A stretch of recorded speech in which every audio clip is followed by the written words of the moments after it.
times 2 is 6. Alpha, let's not forget that still multiplies it all. And that's it. We've taken care of that term. Okay?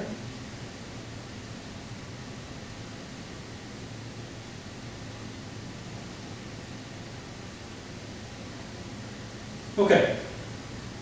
Making sure I haven't introduced any errors since I like to do the math at the board. This pen's running out. Let's change pens and see what we've got. Okay, so there's the left-hand side. There's all the moments.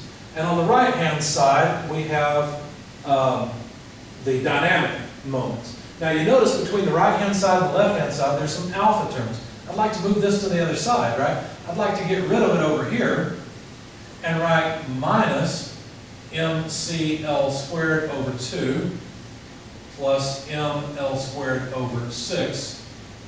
And I see that I'm running off the screen. Sorry. I don't want to do that. Let's approach this a different way. I do want to move this term to the other side, but let's figure out what we do. Let's see. We've got an ml squared over 3 here.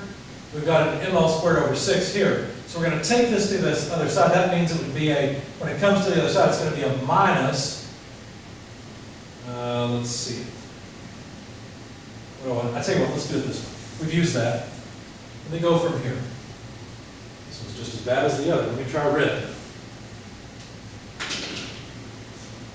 Okay, so from here we have minus WL over 4 minus WCL over 2 equals, I'm going to move this all to the other side, so let me write it ML squared over 3.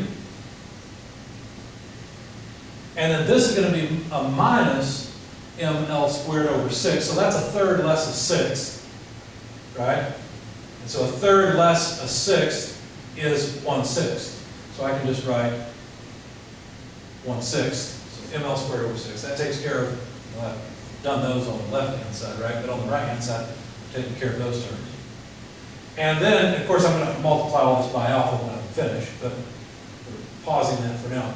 And then I've got an MCL squared, and that 2 did not cancel. I just had tried to cross through the whole term and move to the other side. It didn't work out because I didn't have the space. So we've got an MCL squared over 2. Over here, we have an MCL squared. Well, this term is going to move to the other side. It's going to be negative. Let me show you. We're going to have a plus MCL squared. That comes from here, okay?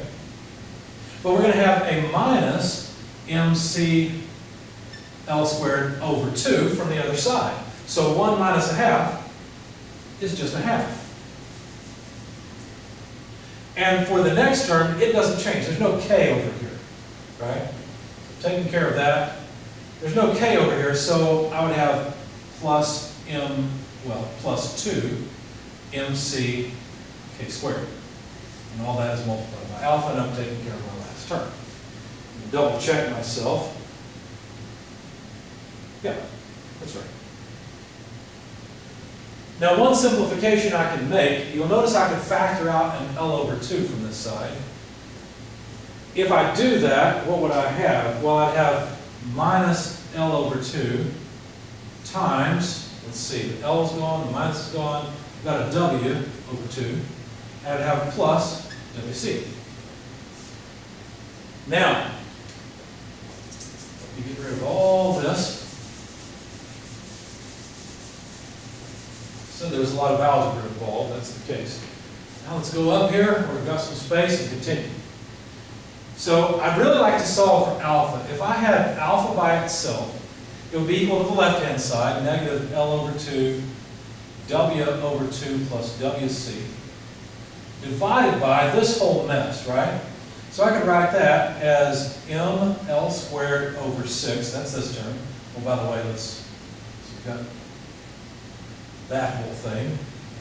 There's ML squared over 6, plus, let me factor out the MC at least.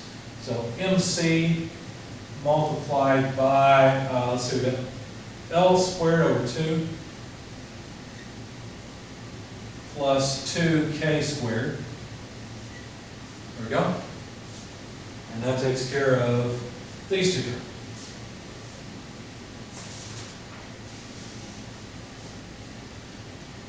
Well, I don't like that negative L over 2, so I'm going to multiply by negative 2 over L in both the numerator and the denominator. If I do that, these two will just cancel. But I'll end up with, let's see, W over 2 plus WC divided by negative 2 over L. Well, that's going to make this negative.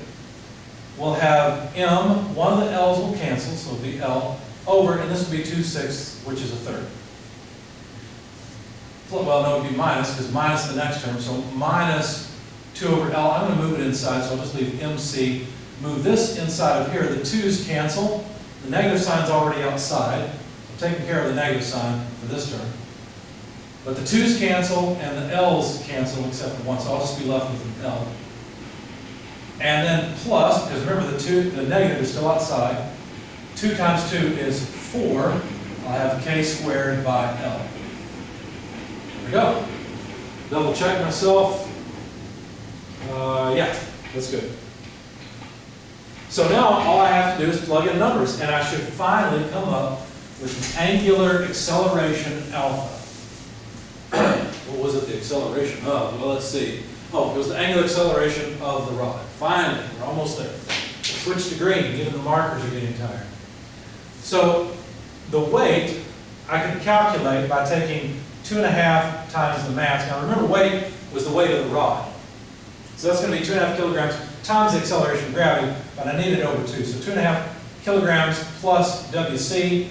Understand I'm factoring out the acceleration of gravity, G. But WC would be 3 kilograms times the acceleration of gravity, so I just pulled out the 9.81 meters per second squared to save myself a little bit of writing.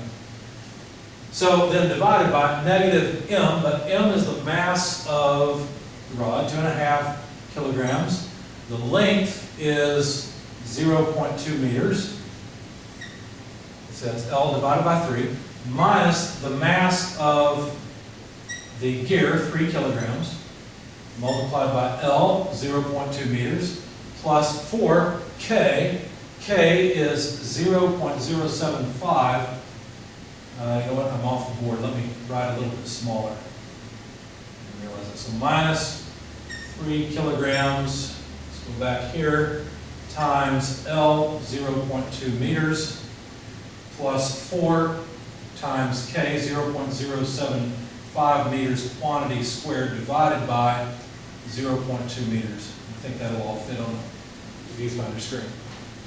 Okay, so we've got kilograms in the numerator. We've got kilograms in the denominator, so let's just go ahead and cancel the kilograms out.